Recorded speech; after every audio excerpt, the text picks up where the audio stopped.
All right, thank you for the introduction. So yes, I'm going back to proteins again. Actually, I used the same method as Dr. Manevin for her presentation, which was branch and prune. And in particular, we conducted a study to see what the impact is of the covalent geometry and how it relates to distance geometry. So first, a brief overview of the talk. First, I will introduce the problem, the distance geometry problem, and then I introduce the case in which we can discretize it. Then I will talk about branch and prune, which is this method that exploits the discretization to identify the solutions to the problem. Then I will talk about experiments that we did with some protein sets, and then I will end with a short discussion. So what's the distance geometry problem? Well, we are given a set of objects, as well as some pairwise distances between these objects. And these can be exact, or they can be an interval. So then in the case of the interval, we only know a lower and upper bound on the distance. Then we also have a target dimension k, and the objective is to find the positions of all these objects such that these distances are satisfied in the correct dimension k.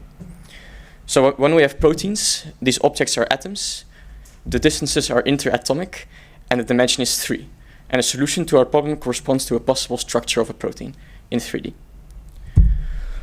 So let's look again at the discretization. Dr. Malivien also showed this. We can do this by an example. Say that we already know the coordinates of 3 atoms, V1, V2, and V3. And now we want to compute the coordinates of V4. And also we have 3 distances from V1 to V4, V2 to V4, and V3 to V4. If we draw a sphere around each atom with as radius this distance, we can compute where these 3 spheres intersect, and we obtain 2 possible positions for this 4th atom. This way we make the search space discrete. In the case that one of these 3 distances is in an interval, we actually don't obtain 2 positions, but we obtain 2 arcs, because the 3 spheres intersect in 2 arcs. And then V4 may be anywhere in this arc, and we still have to discretize afterwards. But the implementations do this with using different tricks, as I will show later. So then, if we have the atoms in the right order, we can actually discretize this problem and identify all possible solutions that satisfy these distance constraints. And this approach that does this is called the branch and prune method. And essentially what we're doing is we're building this tree at the bottom of the slide, in which every node is a possible position for a vertex for an atom, and a path from the root node to a leaf node is a possible solution. And this method from the previous slide, this is called the branching phase, in which we compute candidate positions for an atom. And then after the branching phase, we do a pruning phase, in which we check if we have any extra distance constraints available. And if so, perhaps we can use it to check the candidate positions and perhaps prune a branch if we see this position is not correct. This way, we try to make the tree explode a little bit less. Right. So for proteins, this is the full procedure. As an input, we have a chain of amino acids. This means that we know all the atoms in a protein as well as how they are bonded. Then from this information, we derive distances as well as angles, which we can use in a different way that I will show later. And then with these distances, we create a distance geometry problem instance and then use a branch and prune solver to find structures. There's 2 implementations of this branch and prune method available, both programmed in C originally, IBPNG and MDGeep. And in this paper, we compare the 2 of them. For the experiments, we used the original C version of IBPNG. I re-implemented MDGeep into Java to add some extra features. And actually, since the publication of the paper, I improved this implementation even further, and I will show some results with that as well. So what are the 2 key differences between these implementations? Firstly is the way that the dihedral angles are exploited from the input. And secondly is the way that they handle these 2 arcs that we get when we have one interval distance when we're trying to branch. So what is a dihedral angle? I think Wagner will also talk about this in his next talk. Say we have a sequence of 4 atoms, V1, V2, V3, and V4. Then this dihedral angle is this angle tau that you see in the figure, which is the angle created by 2 planes. The first plane is V1, V2, V3, and the second plane is V2, V3, V4. And actually, from when we have this sequence of amino acids for a protein, we can derive the values for these angles from certain sources like force fields or talos, like Dr. Malivin mentioned. So one thing that we can do with these dihedral angles is that we can actually compute an extra distance from the first atom to the last one if we have the right information available, which we do from the covalent geometry. However, well, this is the way actually that MDGeep's C version is the only way that MDGeep's C version uses these Diderot angles is as a distance, because this implementation is purely distance based. However, there is another way that we can exploit the value of a Diderot angle. Because say we are branching again in this picture in the bottom, and we obtain 2 positions for V4. However, it might be the case that the sequence of atoms corresponds exactly to a Diderot angle that we have in our input. In this case, we know the sign of the angle, and actually we know that one of the 2 branches is wrong. So a priori, we can already disregard half the branches in this case. And this is how IBPNG exploits the sign of the Diderot angle. And when I implemented MDGeep into Java, first I added some signs of Diderot angles also in the pruning step. But now in my latest version, I also used all the Diderot angle signs in branching as well. So then we got to the second key difference. This is the way that we handle the case in which we have one interval distance when we're branching, and we still want to cut these arcs in a discrete way. So IBPNG does this in a pretty straightforward way. We have a branching parameter b, and when we have an arc, we cut this arc into b pieces. And for every piece, we take one point and we create a new branch in our tree, and this is how we do it. So this means that in the case that we have an interval distance, we will create 2 times b branches. And well, if we know the sign of the Diderot angle, then we only create half the branches. However, there's a problem with this approach because, well, we discretize anyway, but there might be this cut might not be correct. We might miss a solution, or so sometimes for some proteins we'll not find any solution at all. So therefore, in MDGeep we use a different approach. Here we use a coarse-grained representation with a resolution parameter rho. The key feature here is that we're going to define a box around each atom position, and then we're going to let the atoms move. So essentially, we're going to let this atom move within this arc, so that we can actually still find all the solutions. In case that all the 3 distances are exact, then we define a very small box because we're quite sure about the position of the vertex.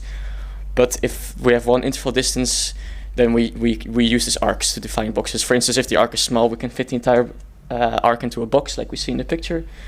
And if the arc is too large, we can cut the arc into multiple pieces and define a box around each piece using this resolution parameter rho. It's important to note here that now this, instead of only a vertex position at every node in the tree, we have a vertex position along with the surrounding box. And we initialize this position near the center of the box. We see the green dot in the figure on the left. So then when do we move the atoms? Well, say we're now in the pruning phase, and we have computed some positions for our candidate vertex. However, we encounter one distance that tells us that actually one of these candidate positions is not correct. Before pruning this entire branch, we first run local optimization. We use a spectral projected gradient method for this. And we try to minimize the error on all the distances we have to see if we can still satisfy this pruning distance.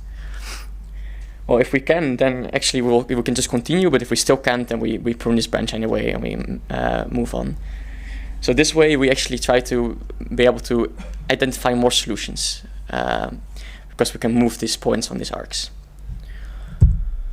So now let's get back to the title of the paper, which was covalent geometry. Remember that when we discretize, we need a certain number of exact distances. Well, at least 2. One can be an interval, but we need at least 2 exact distances. And for these proteins, the distances that we regard as exact, they come from covalent geometry, which means that they're the bond lengths, or they are distances related to bond angles, or the omega Diderot angles. However, these distances are not actually exact in practice. Like we see in this figure here, we see there's some pretty large variations in some bond angles, and they vary per amino acid or based on the Ramachandran region of the proteins. So therefore, we did some experiments to see the effect of these variations. So what are our test instances? Well, we tested on 391 proteins with fewer than 100 amino acids. For these proteins, we had X-ray crystallography information available, which means that each of the proteins was measured with X-ray machines. So we know an experimental structure of them. So actually, once we compute a structure, we can compare our structure against this measured one. Then, which distance information or other geometric information that we have in our instances? Firstly, well, the covalent geometry, so the bond lengths, bond angles, and omega dihedral angles. Then we included two more dihedral angles, phi and psi, in a 10-degree interval. We also included improper dihedral angles, and finally, we included van der Waals constraints, which is actually a constraint that tries to avoid these atomic clashes that one of the person in the audience had a question about, because they set a lower bound on the distance two atoms can approach each other. So this way we avoid clashes in our structures. And for our experiments, we did not use NMR restraints, which is often used in the context of distance geometry. But since we wanted to focus on the covalent geometry, and also we're dealing with X-ray proteins, we did not have this NMR information available. So let's look at the results. To check the quality of our structures, we compute the root mean square deviation between our computed structures and the measured structures from X-ray. In the table, I compared three implementations, IBPNG, and then first MDGIP1, which is the Java reimplementation for the paper, and then the latest version of this Java reimplementation. Firstly, we see that IBPNG did not find a solution for all proteins. For 32, it did not manage to find a solution. This is most likely to the way that when we branch, we cut this arc into pieces, but we might miss the right cut. While for MDGIP, for both versions, we managed to find all solutions because of this optimization approach. Then secondly, we see the differences in root mean square deviation. This Java reimplementation of MDGIP, the first variant, had quite bad root mean square deviation from 0 to 12. And IBPNG is quite good. However, my latest reimplementation has very similar root mean square deviation scores to the IBPNG. This is most likely because I changed the way we branch to the way IBPNG does, in the way that we exploit the sine of every dihedral angle. And finally, I want to mention that this new implementation of MDGIP in Java runs quite quickly. It takes like 5 to 15 seconds to find the first protein structure when running computations. So now let's draw some conclusions and describe some next steps. So we saw that this optimization approach that MDGIP takes much increases the chance to find a solution that we saw on the table, because we can identify solutions for all proteins. However, I've noticed a drawback, because we use this local optimization to minimize the error on the distances, but we don't know anything about the angles. So remember that when we branch, we now exploit the sine of the angle to correctly place the atom, while the optimization might flip this angle because the distance will remain the same anyway. So this way, we might introduce some error into our structures. So that leads to the first next step. Perhaps we can look into a different kind of optimization technique, which also deals with angles. So we can maybe minimize the error on the angles as well, or include some constraints. And finally, recently, we've also been looking into introducing different kind of distances between C-beta distances, which can be obtained from AlphaFold. And perhaps this can improve our protein structures as well. Well, thank you for your attention. If you have any questions, please. Wow, very efficient. We have time for questions. Yeah, I come with the microphone because we are being recorded, and it's good that we keep a trace of the question, not only the answer. Thank you. Thank you for this great presentation. I'm curious, actually. This might be a silly question, but I was wondering if you know if there are some links between your distance geometry problem and the classical broad literature of manifold learning problems, where basically you have a data set and you want to reconstruct a manifold that approximates this data, and basically you want that to find a lower dimensional embedding where the distance of your data is preserved. Yes, I think it's actually the same problem, right? I think this is the classical problem. Yes, yeah. It's the same one, yeah. Okay, so your kind of algorithms, they are based on these kinds of techniques? Yes, well, I guess this only works in the case that we can discretize, which works for proteins, but I don't know if it will work for every application. Yes, okay, thanks. But here the protein is folding, so you have I'm sorry. Sorry, here you have also the fact that you have something which is folding, right? Or because in the MDS scale you have points that have no relation, just distances, but you can order them how you want. But in your case, there is an order, so it's a bit different. Yeah, I guess. Yeah. Well, yeah. Okay, that's true. Yeah, let's say it needs to be a self-avoiding path. Yes. It cannot clash on itself. It's related to the previous question, the second talk. Other questions or comments? Yes, I'm coming. Well, next time use your time for. So for different compounds, so not necessarily proteins, it's very interesting also the energy of the bond. So can you put that into your algorithm? Well, certain distances that we have, they come from force fields, which has to do with the energy of the proteins. Yeah, but it's something more. It's not just the distance. The energy of the bond is more. So can you put it into your framework? In our specific one, I don't think so.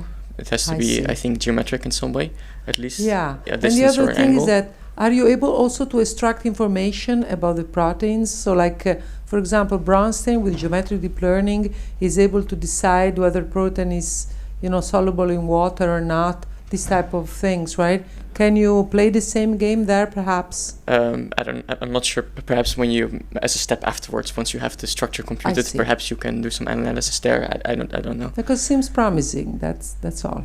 Okay, thank you.